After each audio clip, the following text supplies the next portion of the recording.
Assalamualaikum warahmatullahi wabarakatuh. Perkenalkan, nama saya Fadika Safaria. NPM saya 0318010078. Saya salah satu mahasiswi Universitas Muhammadiyah Buton, jurusan PGSD. Untuk video pembelajaran kali ini, saya akan membahas tentang konsep filsafat pendidikan dalam dasar-dasar filsafat. Oke, langsung saja kita masuk pada materi pertama. Ada A. Pengertian filsafat. Filsafat pendidikan adalah teori atau ideologi pendidikan yang muncul dari sifat filsafat seorang pendidik, dari pengalaman-pengalamannya dalam pendidikan dan kehidupan dari kajiannya tentang berbagai ilmu yang berhubungan dengan pendidikan. Dan berdasarkan itu, pendidik dapat mengetahui sekolah berkembang. Bila kita membicarakan filsafat, maka pandangan kita akan tertuju jauh ke masa lampau di zaman Yunani kuno. Pada masa itu, semua ilmu dinamakan filsafat. Dari Yunani lah kata filsafat ini berasal, yaitu dari kata philos dan sophia. Philos artinya cinta yang sangat mendalam, dan sophia artinya kebijakan atau kearifan. Ada beberapa definisi filsafat yang dikemukakan Heraclitus, yaitu yang pertama, filsafat adalah suatu sikap tentang hidup dan alam semesta. Kemudian kedua, filsafat adalah suatu metode berpikir reflektif dan penelitian penalaran. Yang ketiga, filsafat adalah suatu perangkat masalah-masalah. Kemudian terakhir, keempat, filsafat adalah seperangkat teori dan sistem berpikir. Masuk pada B, tujuan filsafat pendidikan. Tujuan filsafat pendidikan yaitu menjadikan seseorang sebagai manusia, lebih mendidik serta mampu membangun diri sendiri, mendorong untuk dapat menjadi orang yang bisa berpikir sendiri, memberikan dasar-dasar pengetahuan, pandangan yang sintesis sehingga seluruh pengetahuan menjadi satu kesatuan. Kemudian tujuan filsafat pendidikan yang lainnya yaitu 1. Dengan berpikir filsafat, seseorang bisa menjadi manusia, lebih mendidik dan membangun diri sendiri. Yang kedua, seseorang dapat menjadi orang yang dapat berpikir sendiri. Yang ketiga, memberikan dasar-dasar pengetahuan, memberikan pandangan yang sintesis pula sehingga seluruh pengetahuan merupakan satu kesatuan. Yang terakhir, keempat, bagi seorang pendidik, filsafat mempunyai kepentingan istimewa karena filsafatlah yang memberikan dasar-dasar dari ilmu-ilmu pengetahuan lainnya yang mengenai manusia, seperti misalnya ilmu mendidik. Kemudian lanjut C, fungsi filsafat pendidikan. Para pakar atau ahli di bidang ini telah banyak mengkaji dan meneliti secara teoritis tentang kegunaan filsafat pendidikan. Salah satunya adalah Umar Muhammad Al-Taumi Al-Syaibani. Beliau mengemukakan 3 manfaat dari mempelajari filsafat pendidikan, yakni sebagai berikut.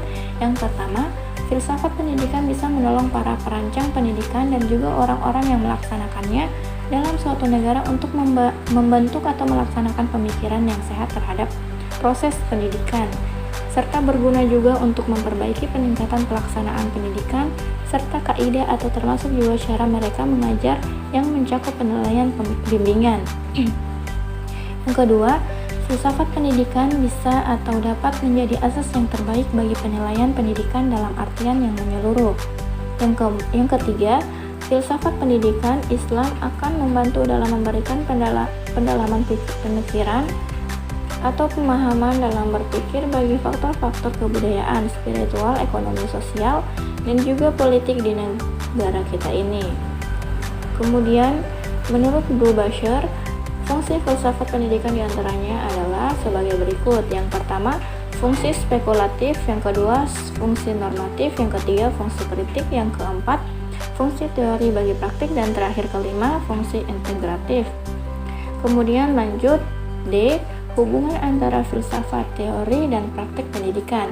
Yang pertama, hubungan filsafat dan teori pendidikan. A. Filsafat pendidikan memberikan pandangan-pandangan filsafatnya pada teori pendidikan. Spesifiknya yaitu tentang pandangannya tentang manusia, murid, tujuan pendidikan, dan bagaimana seharusnya proses belajar. B. Teori pendidikan sebagai sebuah disiplin ilmu yang berdiri sendiri atau otonom, sering mendapati masalah-masalah yang memerlukan bantuan dari filsafat pendidikan, dan kadangkala pandangan dari filsafat pendidikan dapat merubah teori pendidikan. Kemudian C. Pelaksanaan dari teori pendidikan sering memberikan bahan-bahan baru pada filsafat pendidikan untuk direnungkan. Yang terakhir D adalah teori pendidikan dapat mengcover pandangannya dari filsafat pendidikan yang dianggap cocok meskipun pandangan-pandangan itu harus diolah kembali. Yang kedua, hubungan teori dan praktek. A. Teori merupakan dasar bagi praktek dan praktik adalah alat penguji dari keampuhan teori. B. Adanya teori itu adalah untuk dipraktekkan, sedangkan praktik sebagai input baru bagi teori. C. Teori adalah menjadi pengecek keberhasilan dari praktek, sedangkan praktek menjadi pemikiran kembali bagi teori. Yang terakhir, 3.